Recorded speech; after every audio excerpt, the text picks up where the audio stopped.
L'insurrection vendéenne de 1793 et sa répression par la terreur constituent l'un des épisodes les plus tragiques de l'histoire de France. Le nombre des victimes est encore incertain. 200 000, 400 000, 600 000. La Vendée continue d'interroger l'histoire.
Au mois d'août 1792, en vertu de la loi d'exil, près de 400 prêtres insermentés sont expédiés d'Angers à Paimboeuf pour être déportés.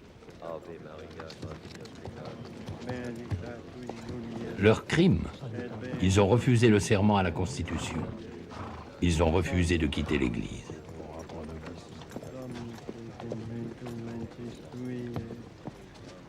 Les braves gens. Les gens braves qui ont vu ce spectacle ne l'oublieront pas.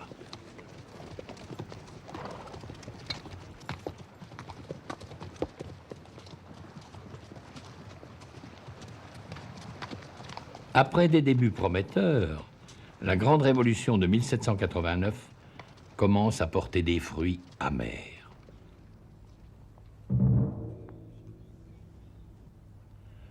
Ce 21 janvier 1793, place de la Révolution, à Paris.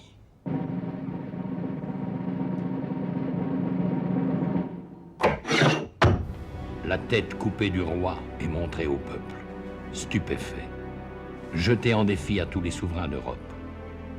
La liberté ou la mort sera la devise de la République. Un mois plus tard, pour faire la guerre, la Révolution prétend arracher les hommes à leur foyer par une nouvelle loi de conscription. Foutus bourgeois pourront se payer en remplaçant. Pas de roi, pas de loi. Faut pas Un peu partout dans l'Ouest, la foule des jeunes appelés va se heurter aux patriotes, aux patos, gendarmes et gardes nationaux.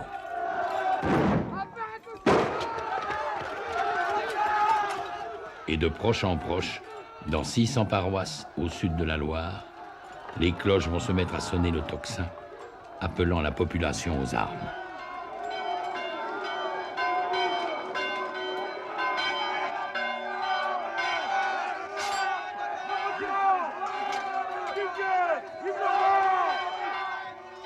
« 12 mars 1793, à Saint-Florent-le-Vieil, les émeutiers ont rossé les gendarmes, chassé les autorités révolutionnaires et fêté toute la nuit leur victoire.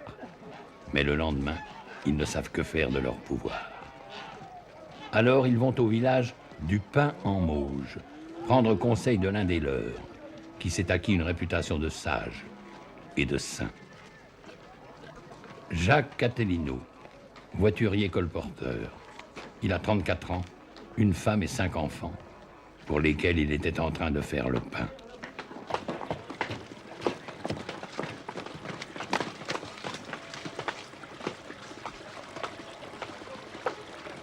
Salut les gars, vous en avez fait de belles. Et maintenant, que faut-il faire? Résister.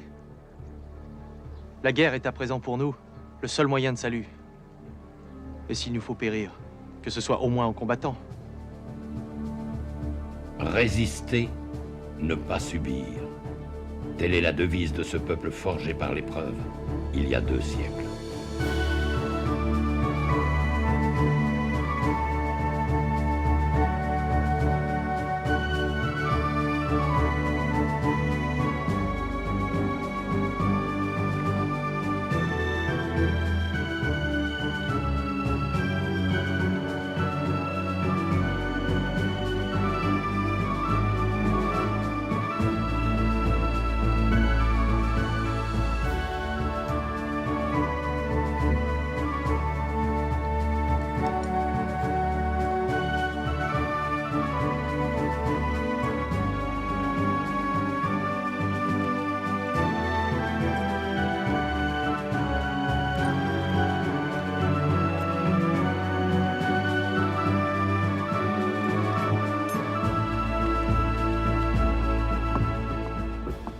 La bande de Catilino va s'unir à d'autres, et du 10 au 15 mars, les émeutes spontanées des conscrits vont tourner au soulèvement général d'une population excédée. Il faut alors des chefs expérimentés, de vrais militaires, les nobles. Le marquis de Bonchamp sera sceptique. Il refuse de prendre la tête d'une jacquerie. Mais devant l'insistance de ces gens, il demande la nuit pour réfléchir. Ce soldat de métier, âgé de 33 ans, a déjà longuement guerroyé en Inde, avec des troupes réglées. Mais que valent ces paysans qui n'ont jamais porté les armes que dans la braconne?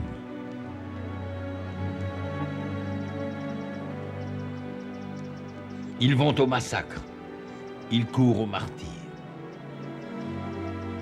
Comment leur faire entendre raison alors que constamment dans la nuit arrivent les nouvelles exaltantes des victoires du petit peuple?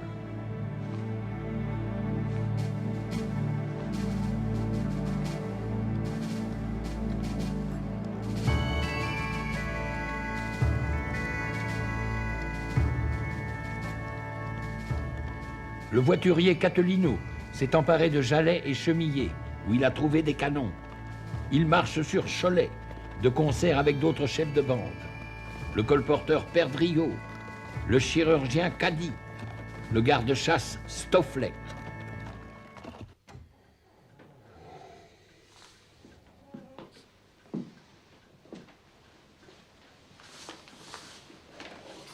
Et nous, que faisons-nous?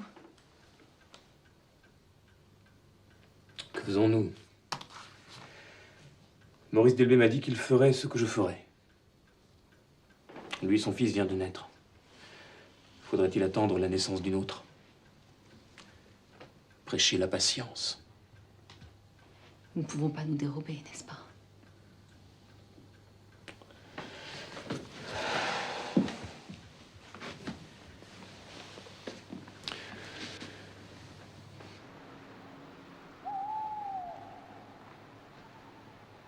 Vive Monsieur Bonchamp! Vive Monsieur Bonchamp!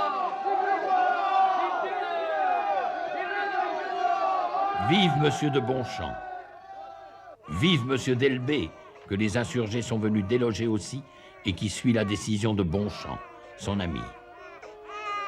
Ancien officier au régiment Dauphin Cavalerie, il reprend ainsi du service à 41 ans, quittant sa femme et un enfant nouveau-né. Vive Monsieur de Roiran, qui fut colonel dans l'ancienne armée. Ces gens l'ont forcé à remonter à cheval, à ceindre l'écharpe blanche de commandement. Par contre, le marquis de Bonchamp devra abandonner sa monture pour marcher du même pas que les rebelles. Ainsi en ont-ils décidé. J'éprouvais un affreux déchirement de cœur en voyant partir mon mari tout seul, à pied, au milieu de cette multitude de paysans indisciplinés. Je restais seule à la baronnière avec mes 2 enfants, un garçon et une fille, l'un et l'autre dans l'âge le plus tendre. D'ailleurs, j'étais grosse, et ce fut la raison qui m'empêcha de suivre mon mari.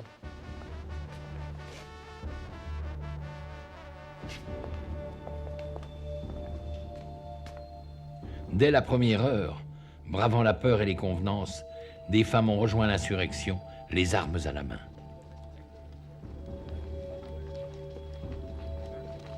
Ainsi, cette fille de paysan du village de Soulaine, Renée Bordereau, 25 ans.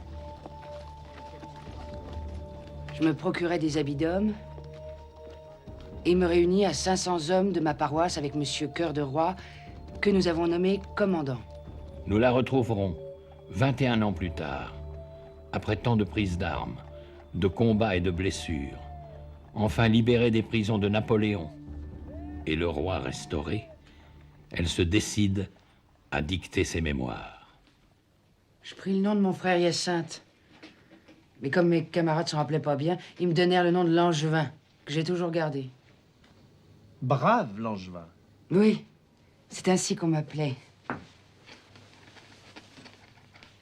Je dirais franchement qu'aux premières affaires où je me suis trouvée, le bruit des coups de fusil me faisait une impression. Et que j'étais désespérée de ne pas me trouver plus de courage.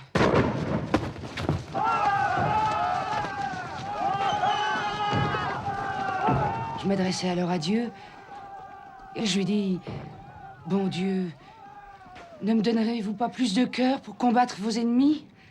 Aussitôt, je me suis sentie animée comme par un miracle. Je n'ai plus eu peur de rien. Et grâce à Dieu, le cœur ne m'a jamais manqué depuis. C'est ainsi que Langevin est devenue brave et vendéenne. Car la Vendée militaire, fidèle au double cœur, déborde largement ce département de Vendée, taillé par la Révolution sur les confins de 3 provinces. L'Anjou, du Val-de-Loire et des Mauges, d'où jaillit l'étincelle de cette insurrection qui va entrer dans la légende avec ses héros et ses saints.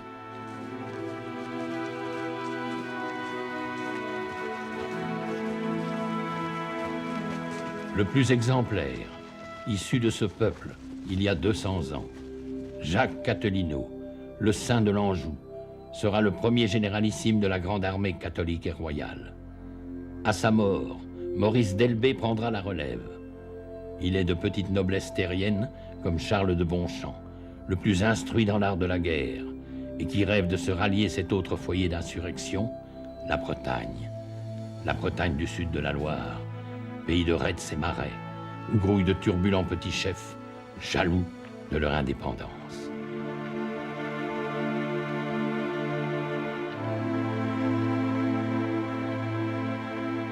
Un commandement unique aura du mal à s'imposer depuis ce modeste départ du chevalier Charette, quittant son manoir un soir pour devenir au fil des mois et des combats l'ultime symbole de la résistance vendéenne.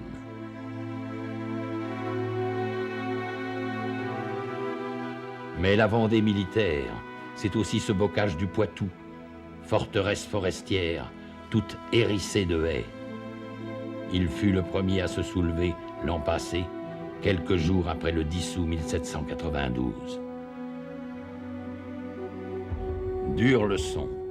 La prise d'armes avait été brève, la répression brutale.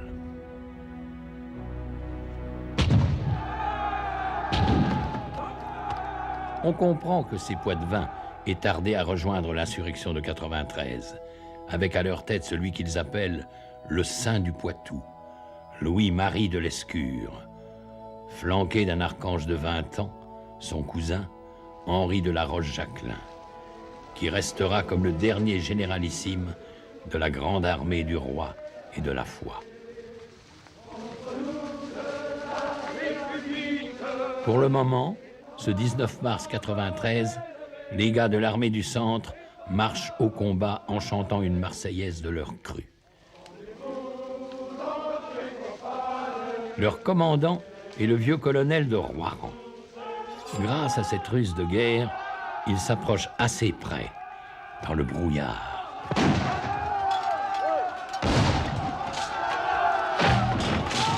Pour lancer sa troupe à l'assaut des canons. L'artillerie jacobine sera prise et la petite armée du général de Marsay mise en déroute. Cette première victoire vendéenne de Saint-Vincent-Sterlange provoque la stupeur de la Convention, où la nouvelle parvient en même temps que celle des défaites à la frontière nord et de la trahison de Dumouriez. La terreur est à l'ordre du jour.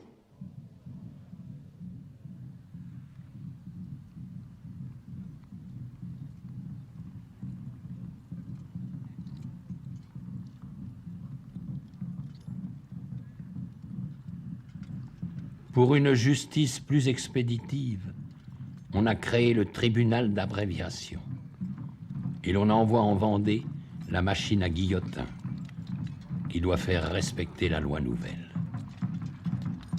Article 1er. Ceux qui seront prévenus d'avoir pris part aux révoltes contre-révolutionnaires sont hors la loi.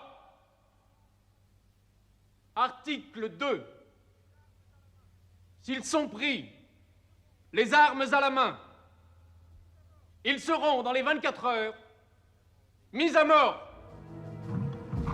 La Vendée est livrée à l'exécution militaire. 35 000 hommes vont faire la chasse au hors-la-loi, passer le pays au peigne fin. Les effectifs seront fournis par l'armée de réserve de Paris, celle des vainqueurs de la Bastille et des Tuileries, des massacreurs de septembre.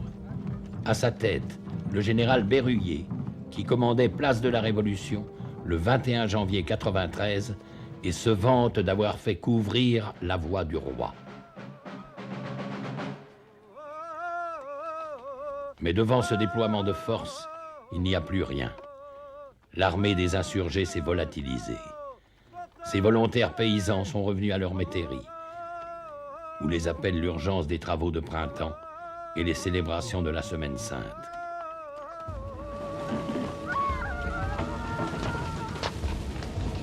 En pleine trêve pascale, l'armée révolutionnaire va pratiquer la terre brûlée. Pour l'exemple, le premier village rebelle, La Barre, dans les Mauges, est livré aux flammes, et ses habitants au feu des peloteaux. Sur la route de l'invasion, le pays sera mis à feu et à sang, villages et châteaux confondus.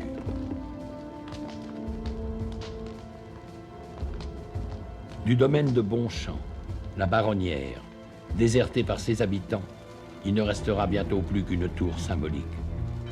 Très symbolique aussi, ces croix de carrefour qu'on enflamme, et ces cloches qu'on ne peut faire taire, et qui vont ressusciter une armée.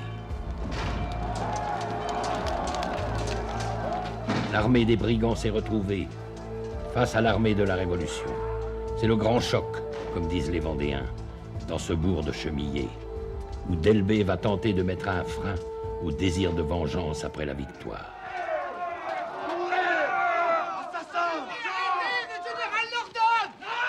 Je ne veux pas d'assassins pour soldats! Justiciers! Nous sommes des justiciers, mon général! Si nous ne les tuons pas, nous les retrouverons en face de nous! Ainsi, nous ne serons jamais vainqueurs! Dieu ne nous demande pas de vaincre, il nous commande de combattre.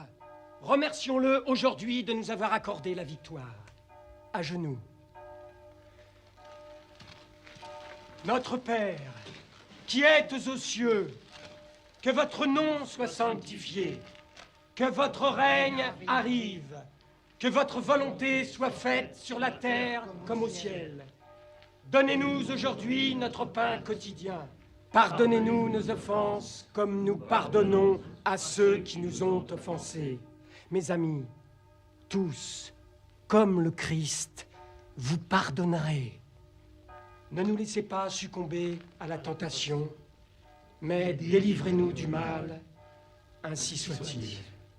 Les prisonniers seront ainsi sauvés par le pater des Vendéens, comme on dit. En ce printemps 93, la Durbelière était encore un beau château Renaissance, berceau des La Roche-Jacquelin.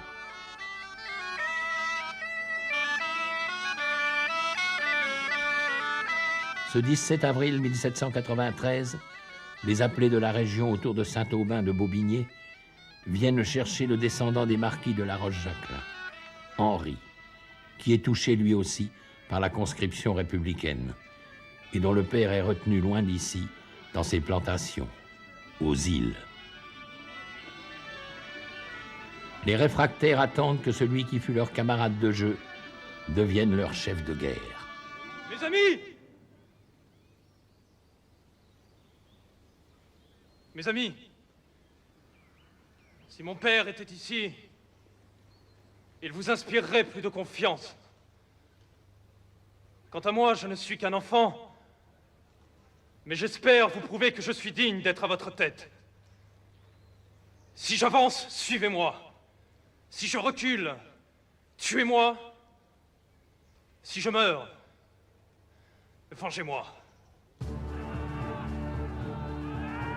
L'élan de ces nouvelles recrues, derrière M. Henri, va permettre de briser la tenaille des divisions républicaines, de tendre la main aux paysans du Haut-Poitou et de conquérir enfin ces villes qui sont les bases de départ des armées d'invasion.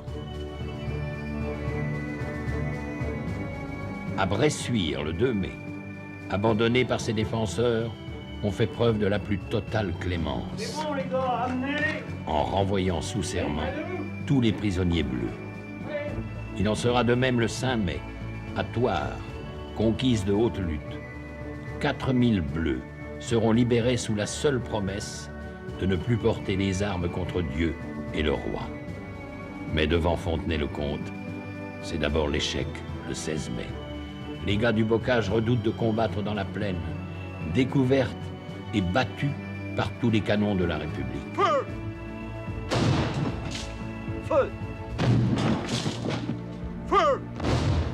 La panique les prend. C'est la rançon de ces soldats de hasard, aussi impulsifs dans la retraite que dans l'attaque. La revanche viendra. Le 25 mai, avec la capture de 40 canons et de 3000 soldats bleus, qu'on prendra la précaution de tondre, cette fois-ci, avant de les libérer. Puis reprend la poussée, vers ces bourgs de la périphérie, d'où il importe de chasser l'ennemi. 30 000 volontaires sont encore accourus le 1er juin pour une ultime prise d'armes. Mais qui gardera les villes conquises? Personne. Les chefs vendéens tels qu'Attolino paraissent condamnés à la fuite en avant, alors qu'ils sont au sommet de leur victoire. Avec la prise de Saumur, le 9 juin, et cet énorme butin, 11 000 prisonniers, 15 000 fusils, 80 canons. Ces succès me confondent. Ils viennent de Dieu. C'est ce que disait hier M. Henri. C'est ce que je pense, ce que nous pensons tous. Rendons grâce à Dieu seul et prions-le de continuer à présider nos conseils.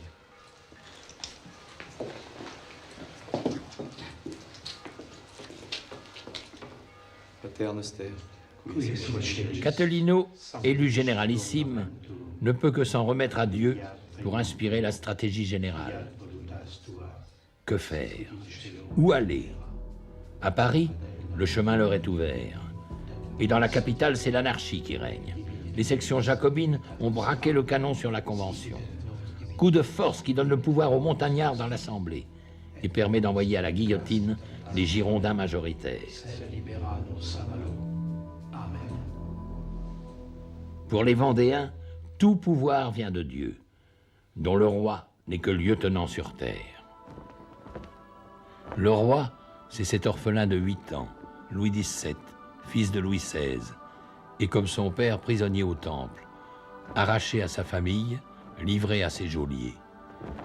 Bien sûr, il faut le délivrer, le faire sacrer selon la tradition venue du fond des âges, et rétablir sur le trône de France le roi très chrétien, tenant ferme la main de justice de sa gauche et le sceptre de sa droite. Vive Louis XVII! Tel est l'espoir et le cri de toute l'armée vendéenne. Va-t-elle marcher sur Paris? On hésite. Un messager apporte les félicitations de Charette en même temps que l'idée d'une action commune. La Grande Armée, sur la rive droite de la Loire, va s'emparer d'Angers, qui lui ouvre ses portes, et marchera sur Nantes, que l'armée de Charette investit par la rive gauche. Nantes, grand port et ville clé pour tendre la main aux insurgés bretons, est sous le feu des canons de Charette dès la nuit du 29 juin.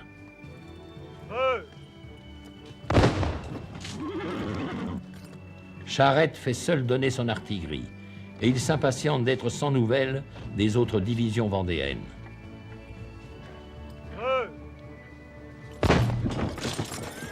C'est ici que le destin va basculer, à cause du retard pris par les colonnes d'assaut de Cattolino. En milieu d'après-midi enfin, celui-ci est en vue de la cathédrale Saint-Pierre. En avant les gars! En ce jour de la Saint-Pierre, délivrons son église!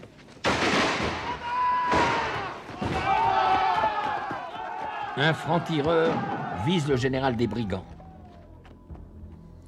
Le saint de l'Anjou est mort. C'est le cri de la panique et le reflux vendéen.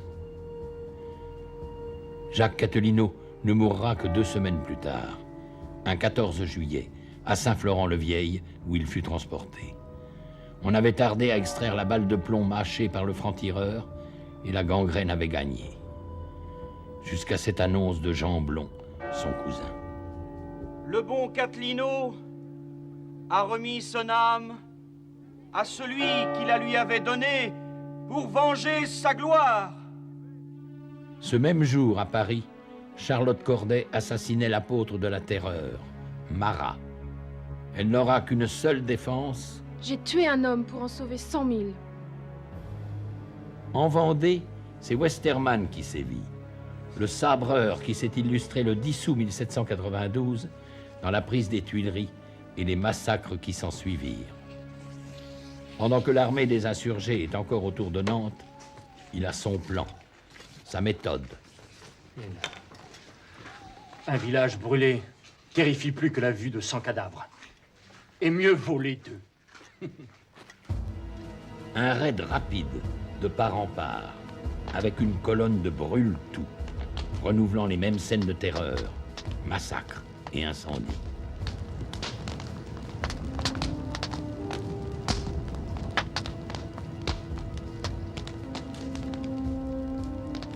Le martyre de la Vendée recommence. Et il ne fait que commencer.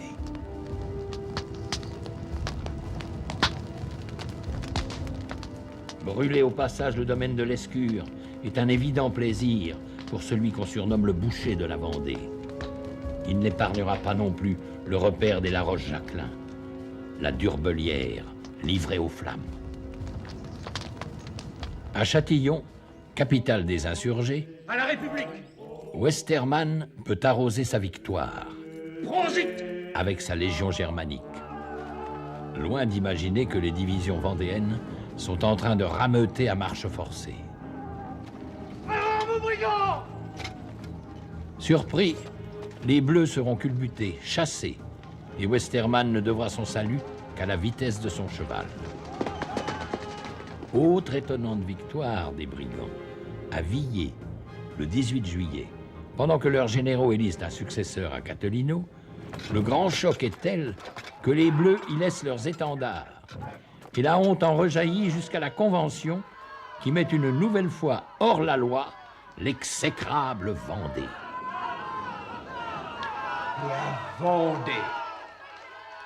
Et encore la Vendée! Voilà le chancre qui dévore le cœur de la République! C'est là qu'il faut frapper!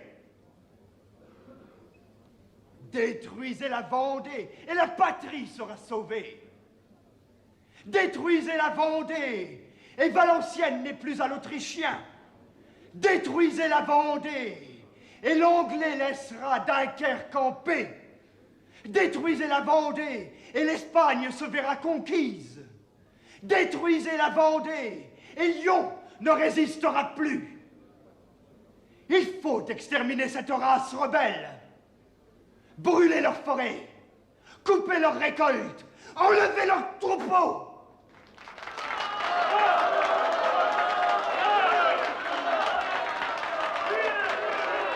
Les vieillards, les femmes et les enfants seront conduits hors de la contrée.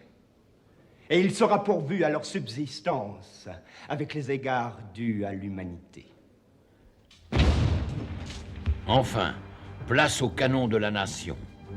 L'ultime argument. Grâce à lui, par 3 fois cet été, devant Luçon, les armées vendéennes seront tenues en échec. Décidément, la plaine ne porte pas chance aux gens du bocage, ni du marais.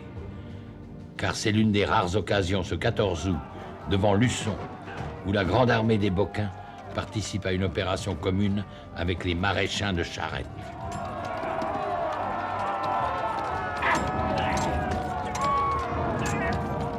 L'émulation est grande et combien dangereuse. C'est à qui fera assaut de la plus folle témérité, quitte à mettre en péril toute une stratégie d'ensemble. Et jusqu'au bout, la cavalerie devra se battre pour sauver de la déroute les divisions vendéennes. Brave Langevin en était. Mon cheval fut blessé 3 fois. Et l'on me crut morte moi-même, ayant reçu une balle au-dessous de l'oreille, dont j'éprouve encore bien des douleurs quand il fait mauvais temps. Aujourd'hui, on peut vous l'extraire. Laissez-moi faire. Le roi saura reconnaître ses bons serviteurs. Laissez faire le ciel. Nonobstant, mon cheval me passa la rivière. Et aussitôt de l'autre côté, il tomba mort. L'ennemi nous poursuivant depuis 3 lieues en plaine, nous avons perdu environ 2000 hommes. Quant à Charette, il est le dernier à couvrir la retraite. Il ne sera pas dit que j'ai abandonné un de mes hommes. Monte!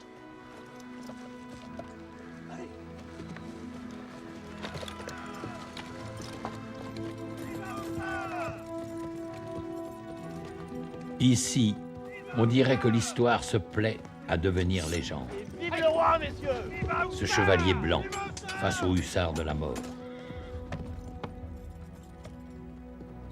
Cependant, Charette n'aura pas le dernier mot. On dit que la mort lui prit son soldat en chemin et qu'on eut quelque peine à les séparer tant le sang les avait collés l'un à l'autre en séchant.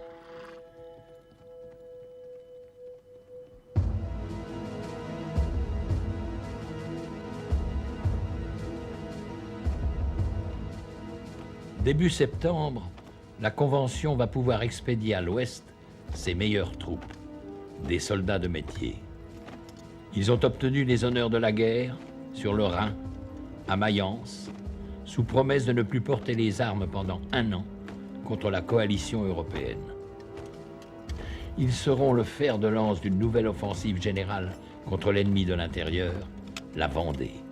100 000 hommes vont converger vers le cœur du pays. 20 000 Mayençais, Kléber en tête, sont sortis de Nantes avec 5 charretées de soufre. Ils font le vide devant eux, dans le fief de Charette, provoquant le grand exode des gens du pays de Retz et du Marais.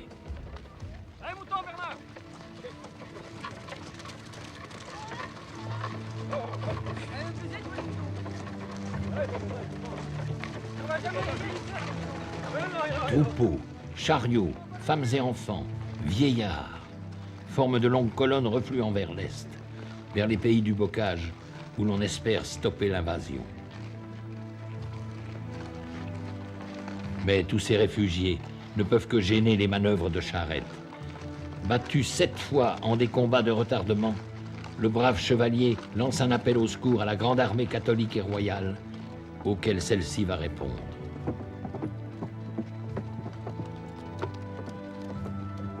Jamais la Vendée n'avait connu un tel péril.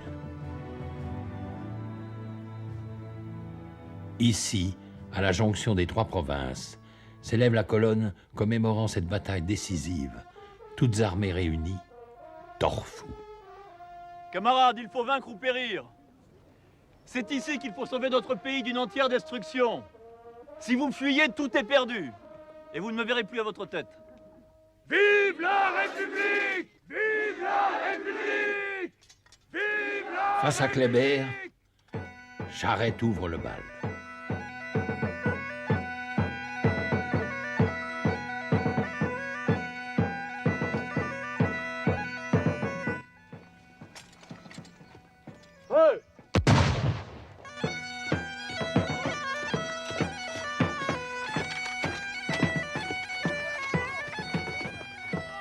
À portée de canon, la tactique vendéenne est de se ruer avant que l'adversaire ait eu le temps de recharger les pièces. Sinon, c'est le canon qui mène la danse.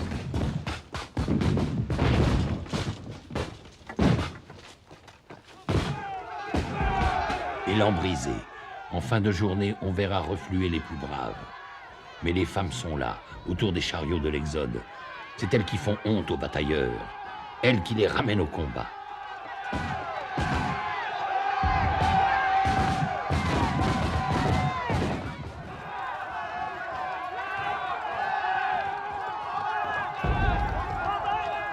Tous les chefs vendéens, chargeant ensemble, vont achever de briser cette armée de Mayence, armée de faïence, comme ils disent.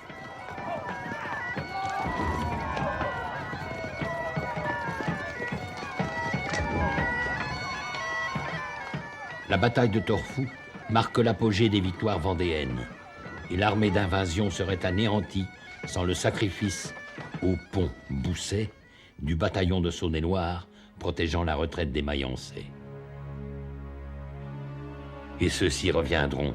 Les forces de la République sont inépuisables et sans merci. Malheur aux vaincus. Malheur au Vendéen vainqueur qui rentre chez lui et n'a plus rien. Ah!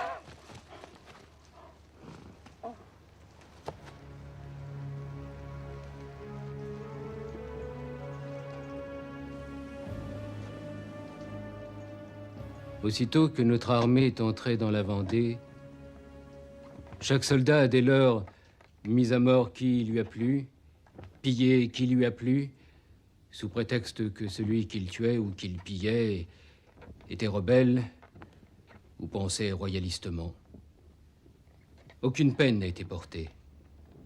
Aucune précaution n'a été prise pour réprimer ou modérer l'ardeur du sang et du pillage. J'en ai attrapé 4, que je tuais de ma propre main.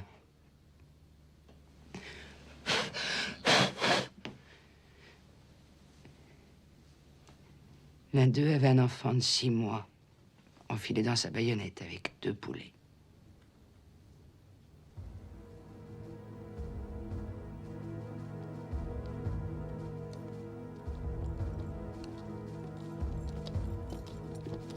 À la mi-octobre, voici que les armées d'invasion sont de retour, et Kléber avec ses Mayençais.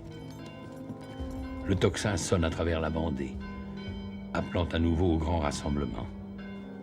Mais Charette fait cavalier seul en s'attaquant à Noirmoutier. Et Talmont prépare une tête de pont sur la Loire, alors que le gros des armées de la Convention se concentre autour de Cholet.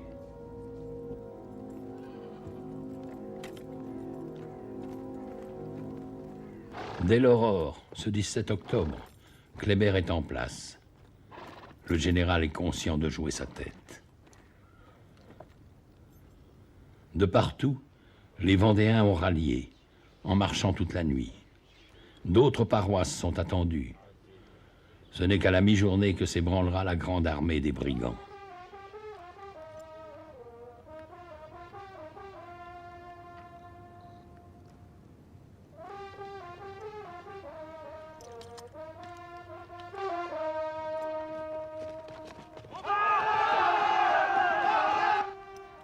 Aux côtés de Kléber, le représentant de la Convention, Carrier, commence à trouver le temps long.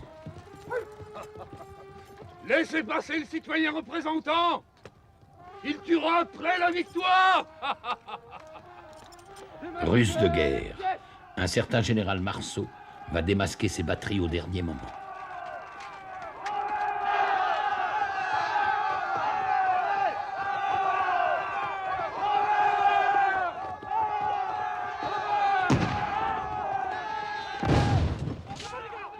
batailleurs ont appris à dominer la peur.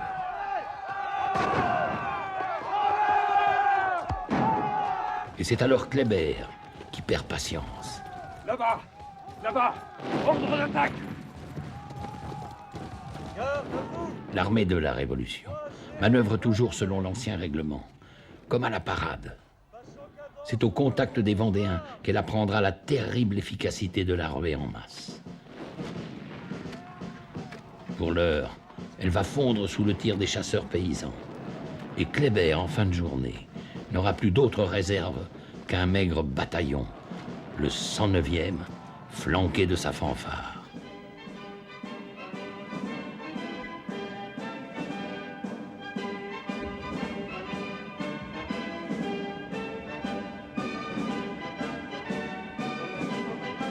Placée résolument en tête et jouant fièrement les airs de la Révolution triomphante, cette fanfare laisse croire à l'arrivée d'une nouvelle armée jacobine.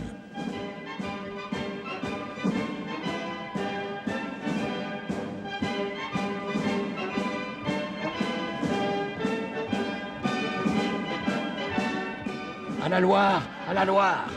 La panique s'est emparée des arrières de l'armée vendéenne, qui n'a plus que le fleuve pour repli, et qui retraite en désordre avec une foule de civils, mais non sans emmener ses blessés, nombreux.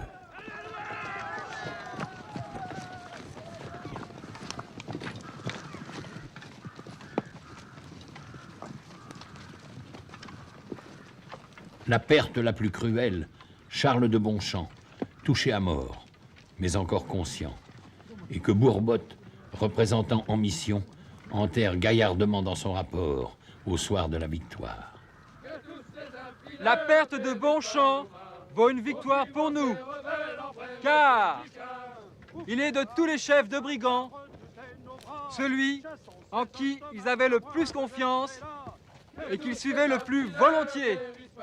Qu'importe les sacrifices, la Vendée est écrasée, il n'y a plus de Vendée. La Vendée, elle est au bord de la Loire, à Saint-Florent-le-Vieil, qui va voir l'exode de tout un peuple, ce 18 octobre 1793. 80 000 Vendéens, dont guère plus de la moitié de combattants. Le reste, ce sont les femmes, les enfants, les vieillards, population terrorisée, et qui devra passer le fleuve en 24 heures, avec seulement 25 barques. Nous nous rendîmes à Beaupro, et dans la même nuit à Saint-Florent, où nous passâmes le fleuve le 18 octobre, avec bien de la peine, n'ayant ni pont ni bateau. J'ai passé mon cheval à la nage. Dans ces conditions, que faire des prisonniers? Pourquoi ne pas les fusiller comme le font toujours les Bleus? Avant de passer, nous avons mis en liberté 5000 prisonniers, pour qui M. de Bonchamp avait demandé grâce. C'est lâche ennemi de la nation. Honte à ce qui se dit ici, épargner plus de 4000 des nôtres.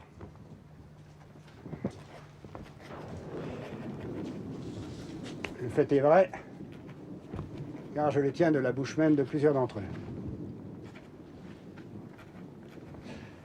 Quelques-uns se laissaient toucher par ce trait d'incroyable hypocrisie. Je les ai pérorés, et ils ont bientôt compris qu'ils ne devaient aucune reconnaissance aux brigands. Mais, comme la nation n'est pas encore à la hauteur de nos sentiments patriotiques, vous agirez sagement en ne soufflant pas mot sur une pareille indignité.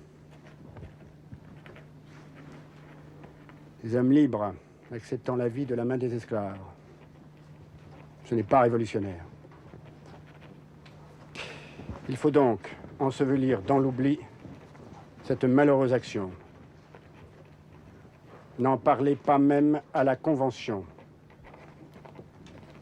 Les brigands n'ont pas le temps d'écrire ou de faire des journaux. Cela s'oubliera comme tant d'autres choses. Non, cela ne sera pas oublié. Le fils républicain d'un de ses prisonniers graciés, le sculpteur David d'Angers, immortalisera le pardon du général vendéen.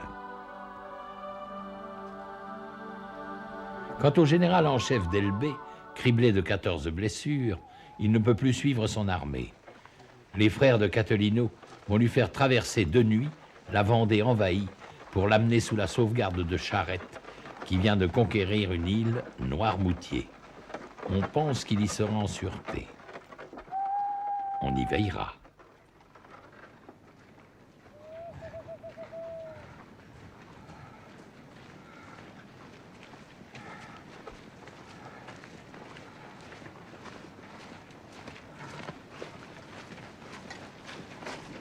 Reste à élire un nouveau généralissime pour conduire outre-Loire cet exode. Le choix de Lescure, le saint du Poitou, s'imposerait, mais il souffre le martyre, avec une balle fichée dans le crâne. Il faut ranimer le courage des soldats. Choisissez celui en qui ils ont le plus confiance. Henri de la Roche-Jacquelin. Le peuple de l'Exode s'en remet pour l'essentiel à la grâce de Dieu.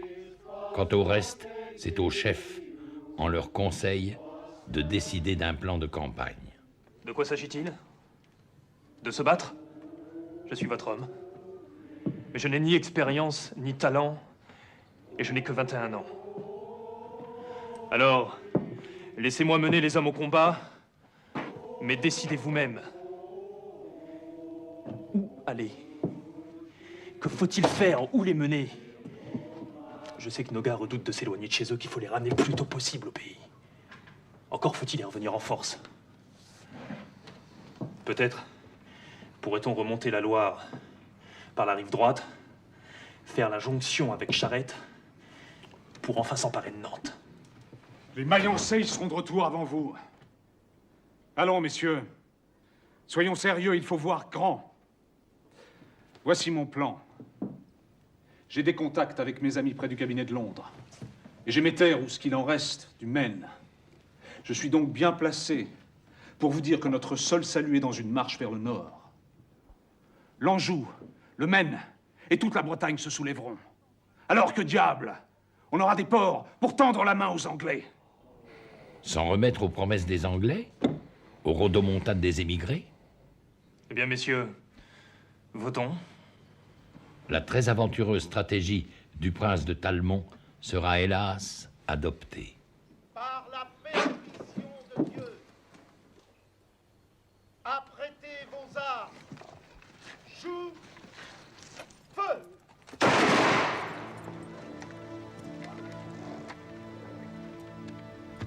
Tout un peuple va s'offrir en sacrifice, à l'exemple de son Dieu crucifié.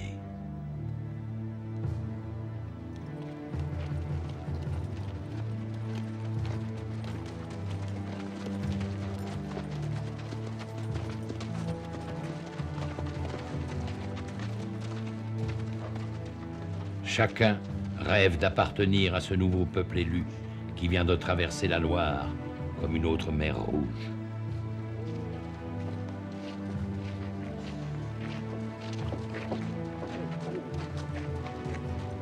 Avec les bandes de Chouans, du Maine et de Bretagne qui les rejoindront en chemin, ils seront ainsi près de 100 000 à piétiner sur les routes de l'Exode dans une absurde et tragique aventure qu'ils ont eux-mêmes appelée la Grande Virée de Galerne, du nom du vent d'Outre-Loire, vent de nord-ouest, vent des tempêtes et des naufrages. Mais avant d'être un chemin de croix, la Grande Virée semble s'ouvrir une voie triomphale sous les ordres d'un généralissime de 20 ans, Monsieur Henri, épaulé par l'ancien caporal de Lorraine, Stofflet, et par Marigny, ex-officier de marine. Dès l'abord, ils vont jalonner la route de Victoire et de villes offertes. Après Château-Gontier et le combat de Croix-Bataille, qui met Westermann en fuite, voici Laval, avec les 5000 hommes de Jean Chouan et la belle victoire d'Antram contre Kléber. Mais les Vendéens peuvent accumuler les victoires. ils ont d'autres ennemis. La pluie, le froid, la faim, la maladie. Et ces villes qui n'offrent plus de ressources. Et ces morts qu'on craint d'abandonner. Peu avant Fougères, un calvaire au bord de la route marque l'endroit où Monsieur de Lescure mourut, vaincu par la gangrène. On cacha même à sa veuve, enceinte de 7 mois, l'endroit où il fut clandestinement enterré et que l'on n'a jamais retrouvé.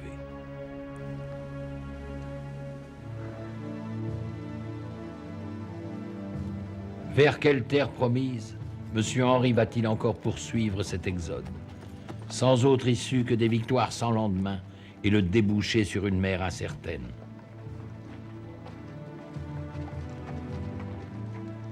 Voilà près d'1 mois que ce peuple paysan, fuyant le meurtre et l'incendie, a quitté sa terre natale pour sauver femmes et enfants, ses biens les plus précieux.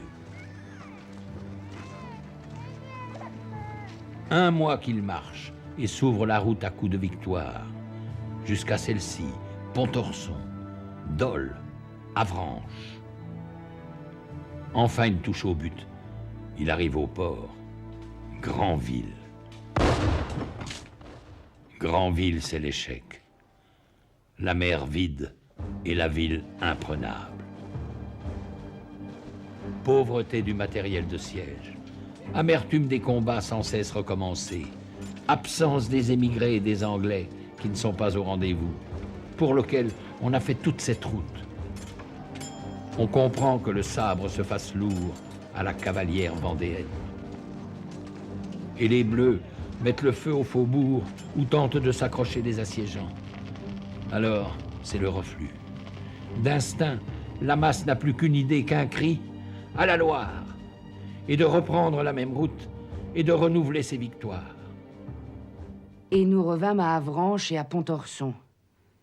C'est là que je commençai à me servir de mon bras blessé et que je tuai 2 cavaliers républicains. En ce moment, je fus à la prison du Mont-Saint-Michel pour aider à délivrer 450 prêtres qui y étaient prisonniers. Et que nous délivrâmes en effet.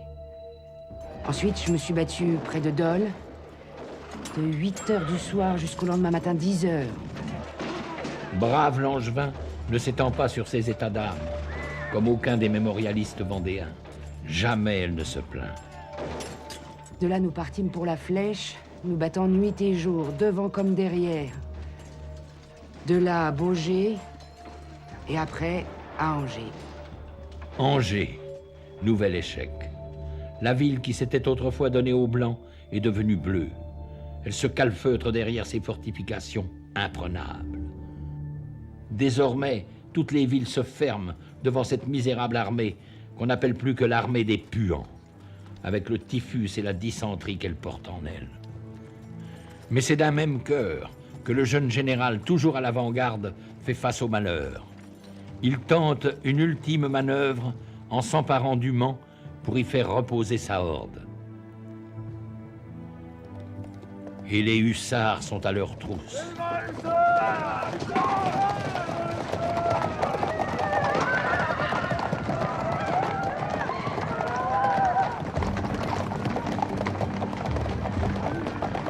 Toutes les divisions de la République accourent à la curée, avec des chefs de meute qui s'appellent Westermann, Kléber ou Marceau.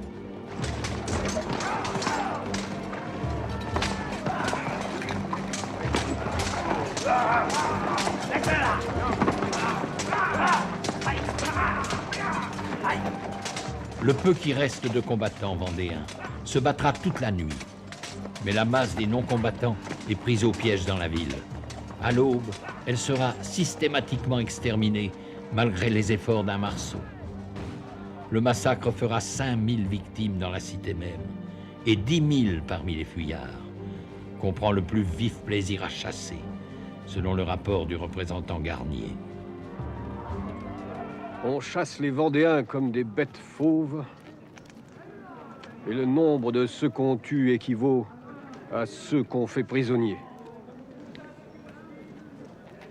Dans l'espace de 14 lieues de chemin, il n'est pas une toise où l'on ne trouve un cadavre étendu.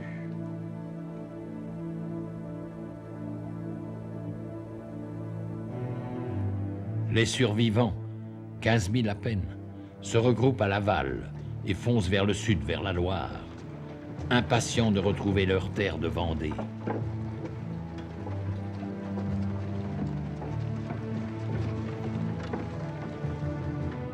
Mais la Loire est gardée, elle est en crue, infranchissable. La Roche-Jacquelin et Stofflet, avec une poignée d'hommes, vont forcer le passage pour tenter d'établir une tête de pont. Vainement. Ils seront coupés de ces malheureux débris de leur armée qui refluent à présent vers l'ouest, au désespoir de ne jamais rentrer chez eux.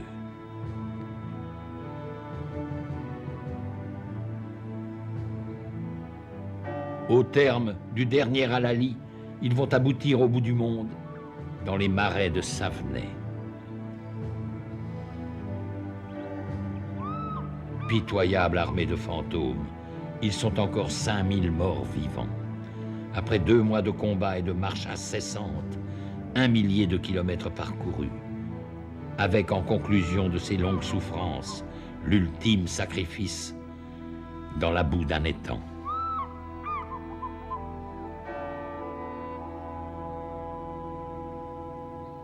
Ici, ils sont tombés.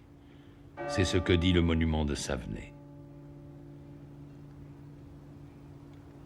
23 décembre, avant-veille de Noël, dernière veillée d'armes.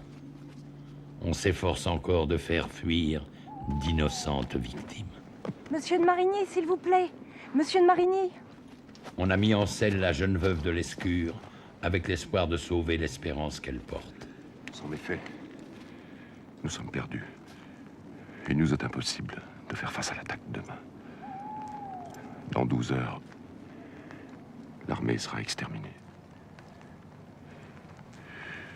J'espère mourir en défendant votre drapeau. Tâchez de fuir. Sauvez-vous, il fait nuit. Sauvez-vous.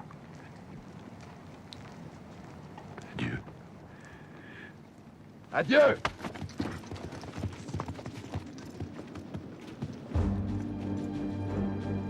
Ce dernier drapeau du royaume des Lys était une robe de la marquise. Il disparaîtra dans l'Apocalypse, complaisamment décrite par le chef de ses cavaliers, qu'on retrouve à Savenay, en ange exterminateur. Westermann. Il n'y a plus de Vendée. Elle est morte, sous notre sabre libre, avec ses femmes et ses enfants. Je viens de l'enterrer dans les marais et les bois de Savenay. J'ai écrasé les enfants sous les pieds de mes chevaux, massacré les femmes qui n'enfanteront plus de brigands. Je n'ai pas un prisonnier à me reprocher. J'ai tout exterminé. Le bonheur de Westermann n'est pas celui d'un autre général, Marceau.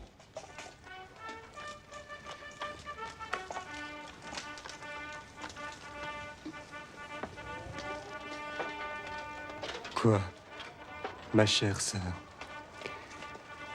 Vous m'envoyez des félicitations sur ces 2 batailles du Mans et de Savenay, plutôt sur ces 2 carnages. Et vous voudriez avoir les feuilles de nos lauriers? Ne songez-vous pas qu'elles sont tachées de sang humain, de sang français? Je vais porter les armes contre l'étranger.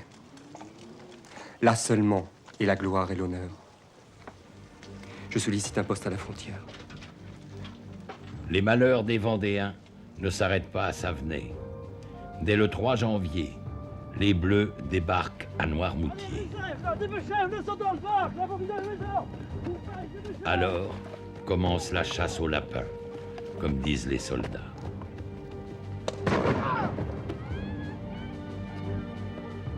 Surprise, la garnison royaliste qui occupait le fort a capitulé sous promesse de vie sauve. 1500 hommes dans cette cour. On s'empresse de les passer par les armes. Reste le généralissime d'Elbé, avec ses 14 blessures. Il est incapable de se tenir debout. Qu'importe, Il sera fusillé dans un fauteuil, avec 2 de ses amis et le général républicain qui commandait Noirmoutier quand Charette s'en empara.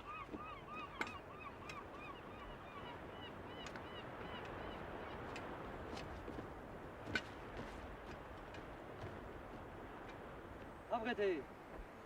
Armes.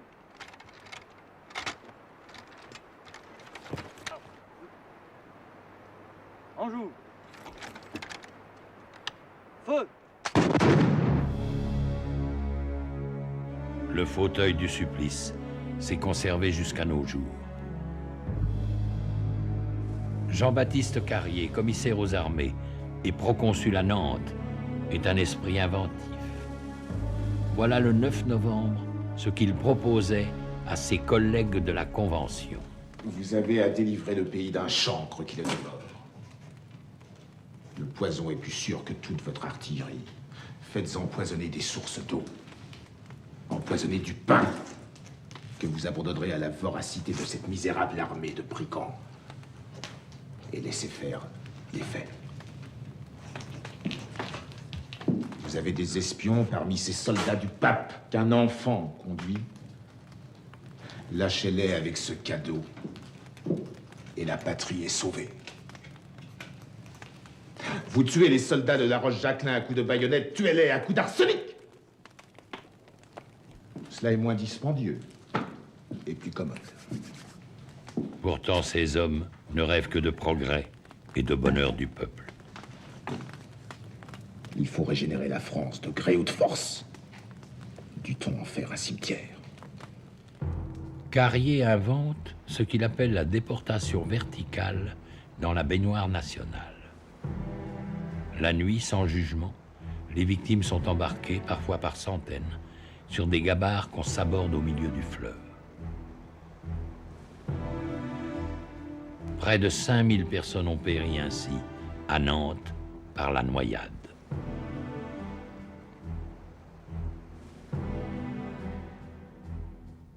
Mais c'est en Vendée qu'est la racine du mal. Sur le terrain, le général en chef Turreau va mettre en œuvre un plan d'extermination qu'il définit dans un ordre du jour à ses troupes. Tous les brigands qui sauront trouver les armes à la main ou convaincus de les avoir prises seront passés au fil de la baïonnette. On agira de même avec les femmes, filles et enfants qui seront dans ce cas. Les personnes seulement suspectes ne seront pas plus épargnées. Tous les villages, métairies, bois, genêts et tout ce qui peut être brûlé sera livré aux flammes.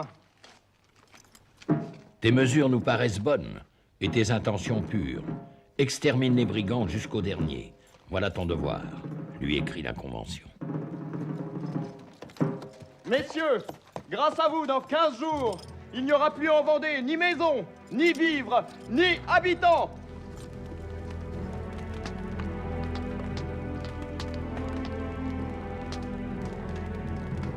« 12 colonnes vont ainsi sillonner la Vendée de part en part. Elles sont connues dans l'histoire sous le nom de colonnes infernales, que leur ont donné leurs victimes, blancs et bleus confondus.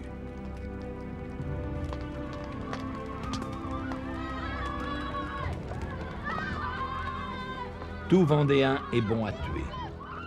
Tel est l'avis du général Grignon, commandant l'une de ces colonnes. Je sais qu'il peut y avoir quelques patriotes dans ce pays. Qu'importe! Devant tout, sacrifié!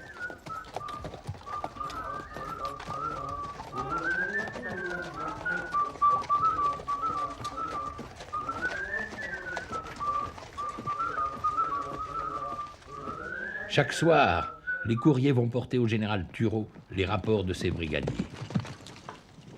Brave Grignon. Voyez ce qu'il écrit en bref de la journée d'hier. J'ai brûlé et cassé les têtes comme à l'ordinaire. Le général Crouzat, éclairage et chauffage réunis, je me suis chauffé très amplement ce matin. Et commère, sans doute pour éprouver le tranchant de son sabre, je coupe les enfants en deux. L'imbécile. Il ne faut pas écrire cela. Jamais. On écrivait beaucoup dans le camp des sans-culottes. le citoyen Morel fait un rapport dénonçant les errements de la colonne commandée par le général Hammet, dont il est le guide. Hammet fait allumer des fours, et lorsqu'ils sont bien chauffés, il y jette les femmes et les enfants. Les cris de ces misérables ont si fort diverti les soldats qu'ils ont voulu continuer ces plaisirs. Les femelles des royalistes manquant, ils s'adressent aux épouses des vrais patriotes.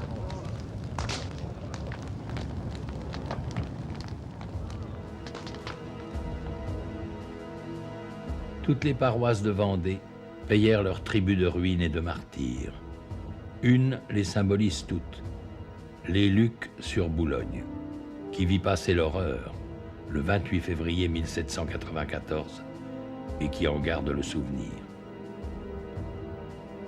Ce jour-là, la colonne du général Cordelier arrive au bord de la Boulogne.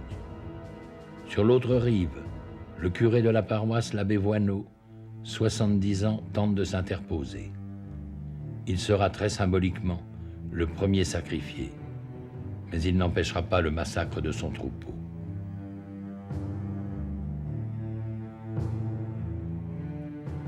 Sur les lieux de l'ancienne église, qui fut livrée aux flammes avec la population qui s'y était réfugiée, une chapelle commémorative garde les noms de 563 personnes identifiées, dont 147 enfants, parmi lesquels 22 n'avaient pas 2 ans.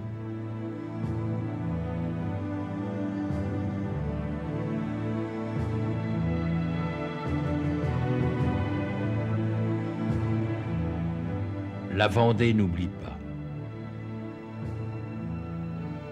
Elle n'oublie pas ces morts innombrables qui partout, jusqu'au plus profond des bois, ont porté témoignage en sanctifiant sa terre.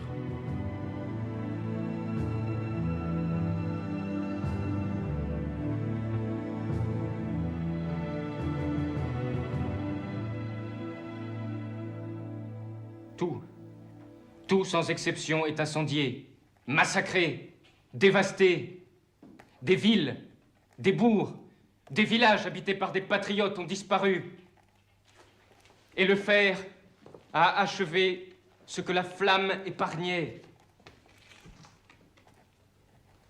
Fils d'un député montagnard à la Convention, Marc-Antoine Julien, 18 ans, a été dépêché de Paris à Nantes par le Comité de salut public. Il expédie directement ses rapports à Robespierre.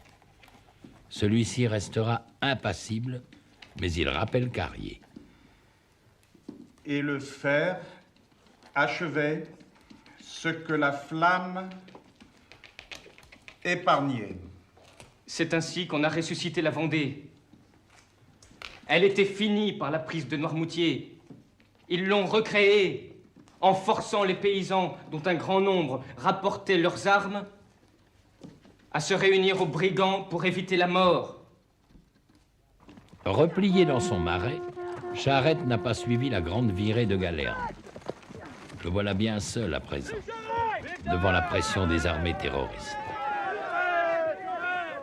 Je sais que certains d'entre vous veulent me quitter pour entrer dans leur maison ou se cacher dans les bois.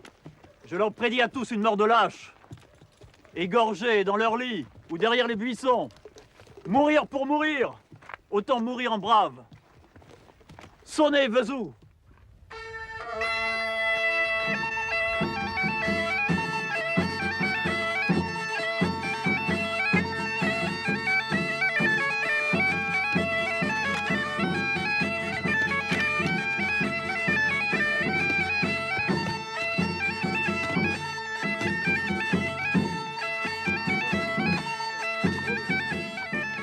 Quelles que soient les circonstances, la musique et la danse règnent au camp de Charette. Celui-ci s'en fait un point d'honneur.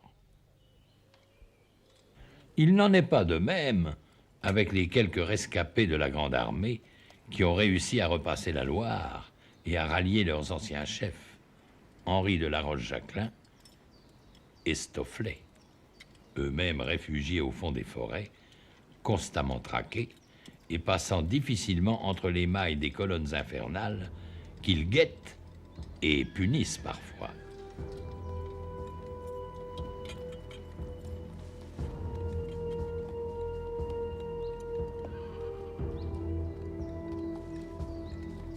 Néanmoins, la terreur répandue par celle-ci contribue à grossir les effectifs des bandes d'irréductibles. Ils n'ont plus rien à perdre que vendre chèrement leur peau. Brave Langevin est de ceux-ci.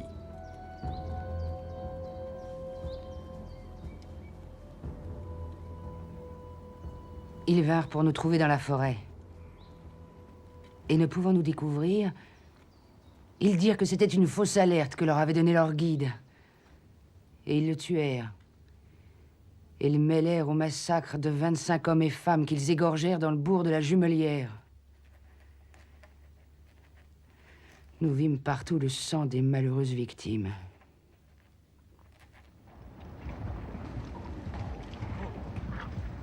Nous sommes partis pour Chemillé, où l'ennemi devait massacrer 800 femmes à 8 heures du matin. Et nous arrivâmes à 7h30. Nous avons délivré toutes ces pauvres malheureuses et eu victoire complète. Pardon, monsieur. Nous avons pris de bien mauvaises manières. Je comprends. C'est à cette époque que vous avez été témoin du décès de monsieur Henri. C'est à ce moment à peu près que nous avons eu le malheur de perdre monsieur de la Roche-Jacquelin. Entre Noyer et Cholet. Un républicain, restant de 15 qu'on avait tués, se voyant pris, lui enleva la tête d'un coup de fusil à 10 pas. Toute l'armée fut en deuil. Et chacun l'a pleuré comme son père. L'on cacha longtemps sa mort, disant qu'il était caché et blessé. Il fut enterré clandestinement par Stofflet, dont on dit qu'il le défigura à coups de sabre, pour que les Bleus ne puissent l'identifier. Le garde-chasse de Maulévrier a pris le commandement de ce qui reste de l'armée d'Anjou, 3 à 4 000 désespérés, avec lesquels il réussit à s'emparer pour quelques heures de Cholet, à la stupéfaction des Bleus, qui croyaient les brigands anéantis après Savenay. Plutôt que de se rendre, le général Moulin, commandant de la place, préfère se suicider. La guerre est désormais sans merci, et la propagande révolutionnaire va faire grand cas du petit Barras, enfant de 15 ans, massacré par des voleurs de chevaux. Si Stofflet a toute autorité dans la zone tenue par l'armée d'Anjou, il en est de même pour Charette, dans le Marais et le pays de Retz, pour Sapineau, avec l'armée du Centre, et pour Marigny, avec celle du Haut-Poitou. Ces 4 généraux d'armée fantôme réussissent à se réunir un jour dans les ruines d'un château incendié, pour un serment solennel d'aide et assistance, et que celui qui viendrait à y faillir encourrait la peine de mort.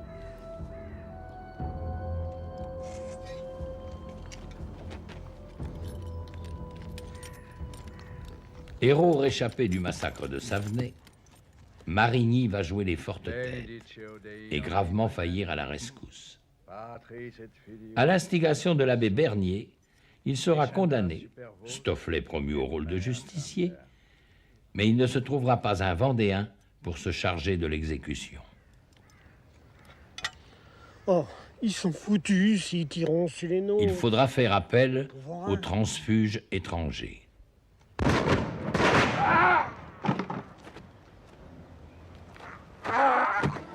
Où il est tombé, dans l'allée menant à son manoir, un calvaire garde son souvenir.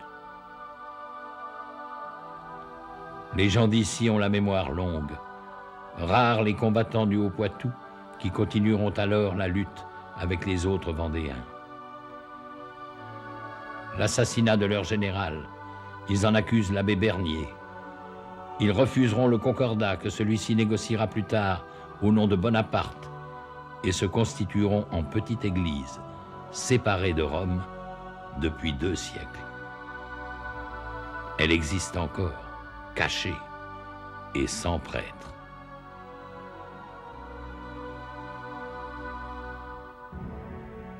Mais en ce milieu d'année 1794, c'est la guillotine qui est encore à l'ordre du jour. La terreur qui triomphe partout en France, les charniers innombrables, la mort omniprésente et les factions qui s'entretuent, derrière le masque impassible de celui en qui s'incarne la révolution, Maximilien Robespierre.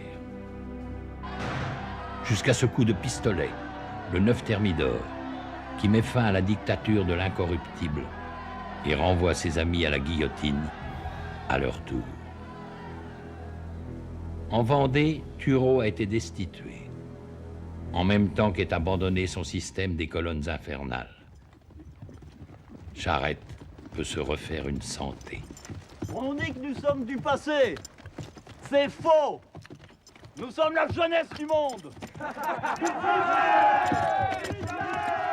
Il répond aux avances que lui font les nouveaux maîtres de la Convention en déléguant l'un de ses lieutenants, Dupeyrat, pour mener des pourparlers d'égal à égal avec le général en chef Canclos et le représentant en mission Ruel. Si la Vendée reconnaissait la République une et indivisible, on pourrait s'arranger facilement pour la suite. Mais enfin... Mais monsieur, les rois de l'Europe ont bien reconnu la République. C'est possible, mais ces gens-là ne sont pas des Vendéens. Le roi de France, alors, est un enfant de 10 ans, prisonnier martyr dans le donjon du Temple, à Paris. Un précieux otage entre les mains des conventionnels. Canclos, Ruel, ont-ils promis de remettre Louis XVII à Charette? Celui-ci se laisse convaincre d'aller au château de la Jaunais, près de Nantes, et de signer le 17 février 95 le traité qui met fin aux hostilités et qui surprend ses lieutenants. J'ai des raisons de faire ce traité. Des raisons que je ne puis vous dire, mais que vous connaîtrez un jour.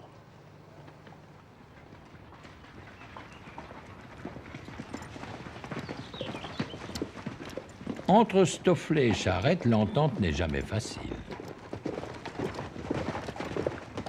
Prévenu trop tard des pourparlers de paix, Stofflet n'arrivera à la Jaunais qu'après la signature du traité, qu'il dénonce à sa manière. Vive le roi et merde à la République!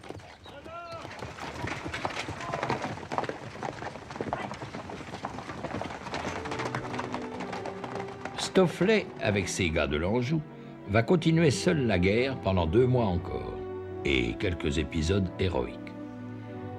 Il devra finalement s'incliner.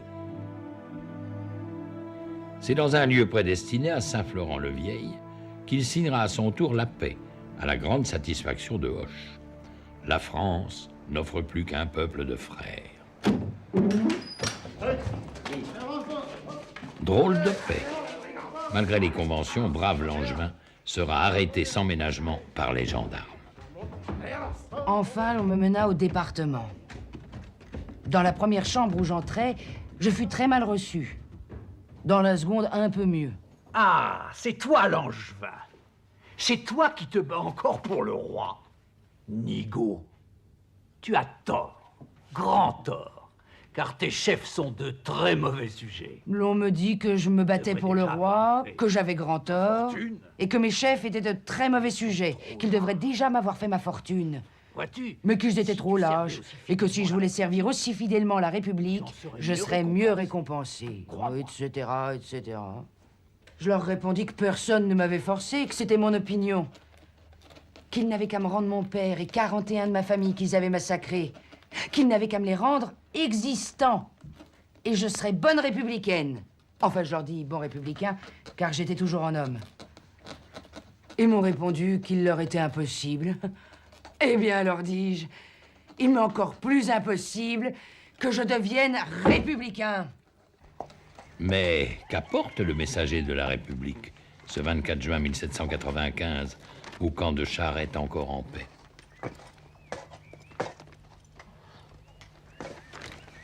Arrêtez ces hommes, désarmez-les et menez-les en prison. La nouvelle de la mort de l'enfant roi, l'ordre de livrer les armes ou l'annonce de Quiberon? Messieurs, à cheval, la guerre recommence. La guerre, c'est le débarquement par la flotte anglaise à Quiberon de quelques contingents d'émigrés auxquels les insurgés bretons, les chouans de Cadoudal, vont tendre la main. Équipée folle, où l'on voit des blancs porter le rouge des Anglais.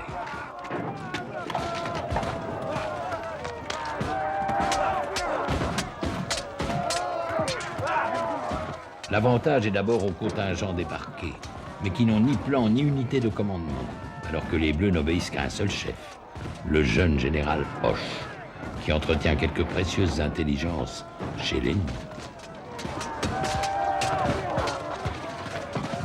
Au bout d'un mois, les royalistes sont pris au piège dans la presqu'île. La flotte anglaise s'est éloignée et la clémence des vainqueurs trouvera son terme dans les pelotons d'exécution.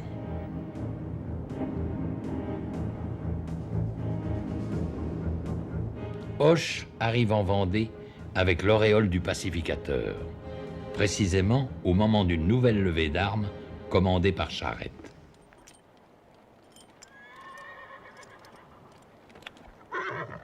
Après l'échec de Quiberon, le comte d'Artois a débarqué à l'Île-Dieu. Et le 12 octobre 1795, 15 000 hommes attendent le frère du roi qui leur a fixé rendez-vous sur la plage de la Tranche.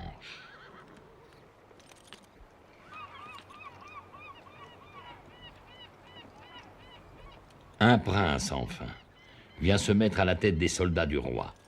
Tout l'Ouest va se soulever, et tous ensemble, on marchera sur Paris.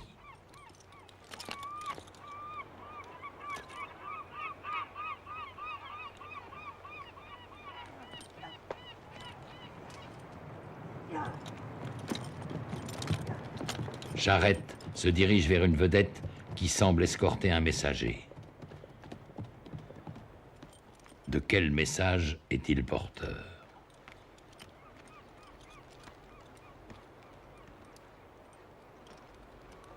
Le prince ne peut débarquer. Le prince ne viendra pas. Le prince s'en retourne en Angleterre. Comment ces braves vont-ils le prendre? Monsieur, allez dire au prince qu'il m'envoie mon arrêt de mort. Vous me voyez aujourd'hui avec 15 000 hommes. Demain, je n'en aurai plus 300. Il faut fuir ou périr. Je périrai. Charette est perdu. Il le sait. Son armée sera bientôt réduite à quelques centaines d'irréductibles face aux 40 000 soldats de Hoche, face à une nuée d'espions et de belles espionnes.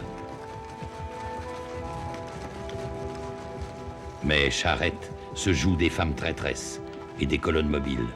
Pendant plus de 5 mois, avec une poignée de fidèles, il tient encore en échec la République.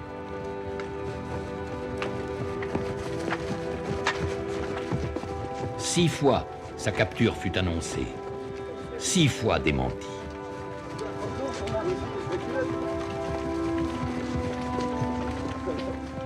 Cependant, la Vendée est lasse, exsangue, désenchantée, désespérée.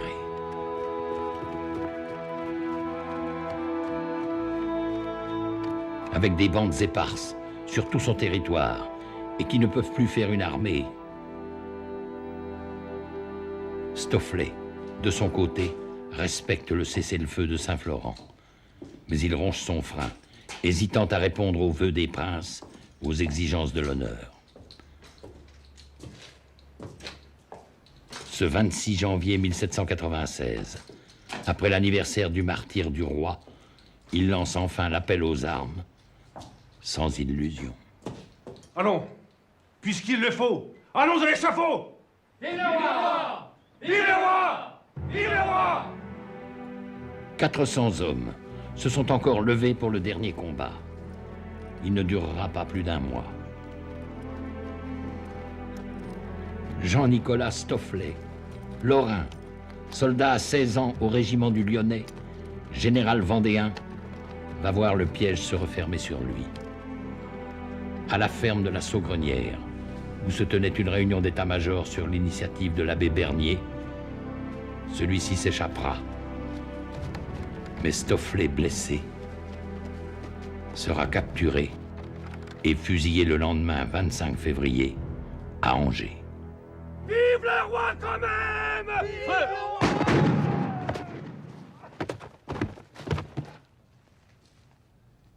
Un mois plus tard, durant la Semaine Sainte, le mercredi 23 mars, Charette n'a plus que quelques fidèles.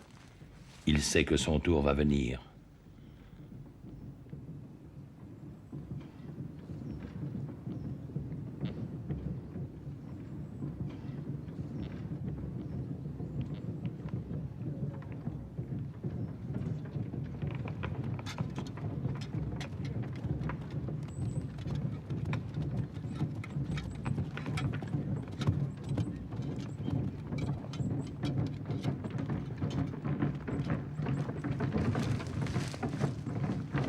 Charette est cerné, mais ce n'est pas la première fois. Le salut est dans la fuite, au plus profond des bois.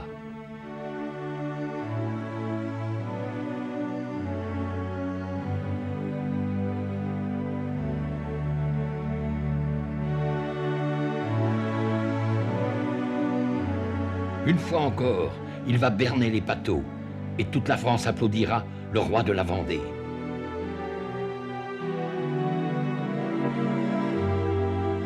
Le roi de cette armée des ombres qu'il a si souvent menée au combat.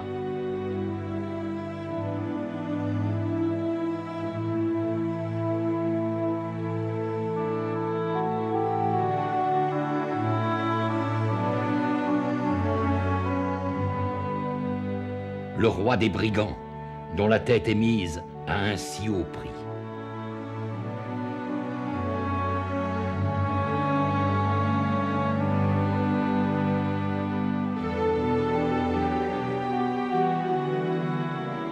Le roi, visé par tous, à cause des plumes blanches de son chapeau.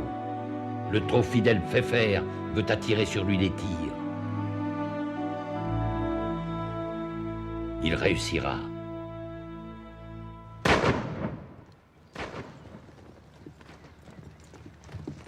Ainsi, le général Travot va-t-il douter de sa capture? Qui es-tu? Mon général, tenez-le ferme. C'est notre homme. Où est Charette?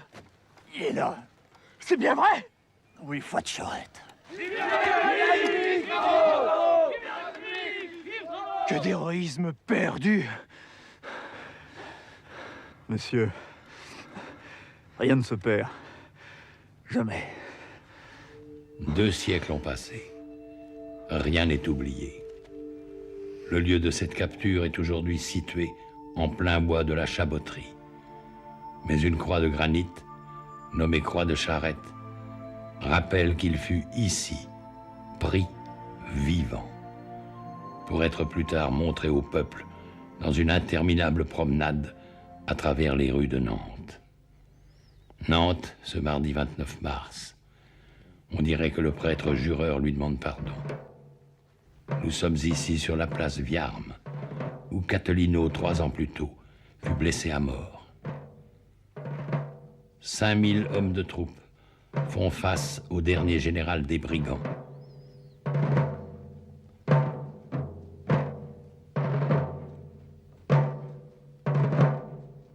Selon sa volonté, les officiers bleus le laissent commander lui-même le tir en baissant la tête.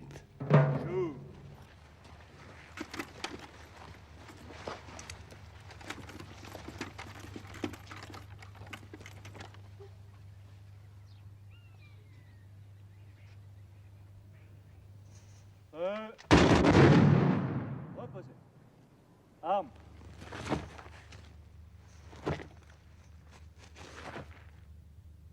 Très en paix. Armes.